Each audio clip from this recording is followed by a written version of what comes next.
I'm Tom Foreman, and you just cannot help but wonder sometimes how people make certain decisions. What makes an emotional fan take his overwhelming adoration of Britney Spears to the internet? What makes a prison warden think inmates dancing to Michael Jackson music will somehow make the world safer? We ask every night on our show, what were they thinking? And you may ask yourself the same question in the next half hour as we take a 360 view of the year's low and highlights in raw politics, media mania, and pop culture. It was a tough year to be in politics. An entertaining year. Harris, what are your plans? For entertainers. Hi, Brittany. The business world spun out of control. About 300 people needed medical attention. Sports turned very unsporting. I'm Marion Jones-Thompson. I want you to know that I have been dishonest. For more than a decade, there has been widespread illegal use of anabolic steroids. And the internet grew extroverted. Look, why do you need your money so fast? Come on. And we'll be picking all the best and worst with our guest, radio commentator and author Ben Ferguson. I think it was a good year for America. Writer and actor Harry Shearer. It was a good year for me because I got a Grammy nomination. CNN chief legal analyst Jeffrey Toobin. It's just a year where not much went well. Politico Amy Holmes. I thought it was zany. I thought it was wacky. PR guru Ken Sunshine. A mess. Actress Janine Garofalo. Well, actually, I probably won't be in this at all. And our money man, Ali Velshi. 07, I think, was a confusing year for a lot of people. Yes, it was confusing, with so many people in high places getting into such inexplicable trouble. And topping the list of worst career moves, I take full responsibility for my actions. Atlanta NFL quarterback Michael Vick. I've covered crime for a long time, but it's rare when I cover a crime that I didn't even know existed before. I never heard of dogfighting. I swear I had never knew that the people engaged in this.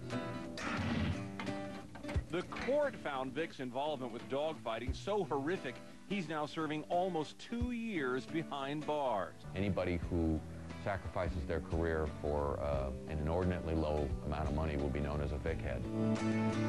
Of course, Vick wasn't alone. Also making the worst career move list, radio host Don Imus. Some rough girls from Rutgers, man. They got tattoos and... His ill-considered comments about a women's college basketball team cost him his job and earned a public flogging, too. To utter such despicable words are not right. We don't classify women as hoes. You know, he paid a pretty big price for saying something really stupid and going over the line. Powerful, smart people with a lot going for them do stupid things all the time. Can we get a comment from you? Dick Cheney is still a war criminal. And Imus appears to be getting the last laugh. Hillary Clinton is still Satan. With a new radio show. And I'm back on the radio. Big name guest once again. And we signed for 5 years. And the reason we did is because that's how long it's going to take to get even with everybody. I'm telling you, the biggest fall and rise of anyone in politics this year is Don Imus, and he proved that, hey, go away, say you're sorry, come back, and, well, most of America will accept people that say stupid, stupid things. Senator Larry Watch Your Feet Craig roared into the lead for worst raw politics of the year. Let me be clear. I am not gay. I never have been gay. Nailed for soliciting sex in an airport bathroom. You do anything with your feet? Position them? I don't know at the time. I'm a fairly wide guy. Craig said he was guilty, then he said he wasn't. To resign from the Senate effective September 30th. Said he was quitting, then didn't. You have my statement, that's all I'm saying. The Larry Craig story was the gift that keeps on giving. I tend to spread my legs. If you'd given me 2 words to describe this year, of course, they would have been wide stance. Didn't he, like, retire and then he unretired? You have my statement. Larry Craig would have been an old story if he hadn't continually given more life to it. I'm sure this is an issue that is not yet over.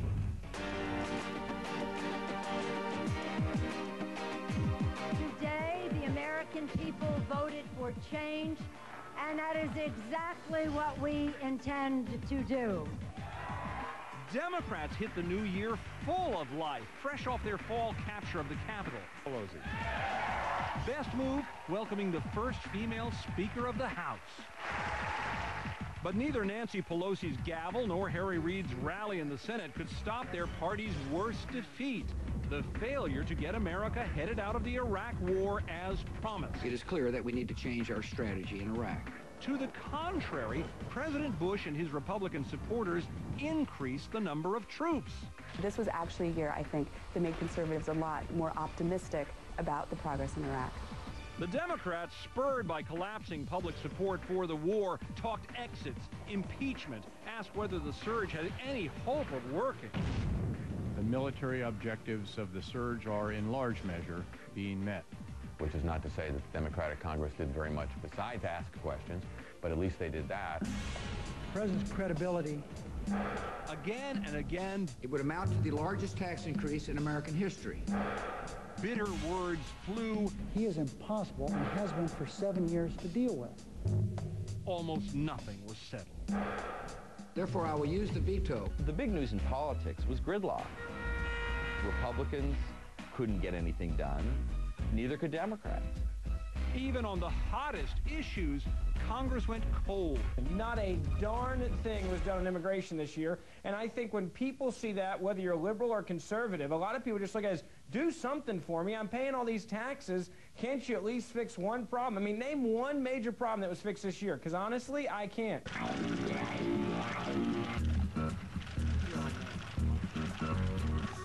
Throw in a steady stream of scandal and public approval of Congress plunged.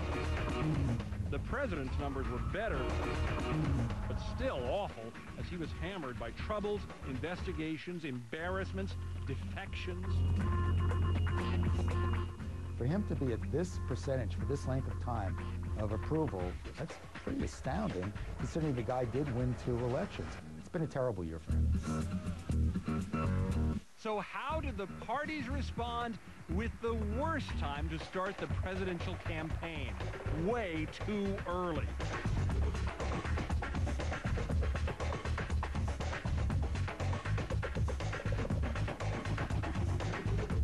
With enough candidates for a baseball league and primaries pushed up so far, the nominees will probably be picked by Valentine's Day. I think it's insane. I mean, what the hell are we going to do for 6 months after we know, after Super Tuesday? Having the worst nightmares? Clinton and Giuliani, front runners most of the year, but now under serious pressure. The best luck? John Edwards. He invested in a company that found a sunken pirate treasure. Arr. Worst sense of direction. An Obama campaign plane accidentally landed 100 miles away from where it was headed. Best internet connection. Ron Paul pulled in more money in a single day from his rabid online supporters than anyone ever has.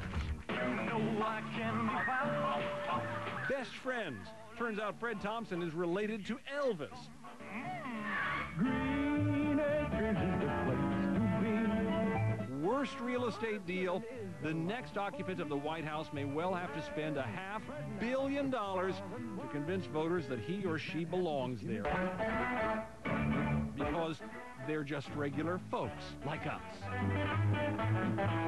I wouldn't want them to be like me. You know, when people say, you know, just plain folks politicians, or he's a guy or a gal you could sit down and have a beer with. I hope not. I would hope that my president, whoever he or she may be, would be extraordinary. The best thing about the campaign, a media sensation that elbowed into the spotlight like Tony Soprano at a pasta bar. Oh, the situation ain't all bad. The wise guy, the wizard, and the best of the internet.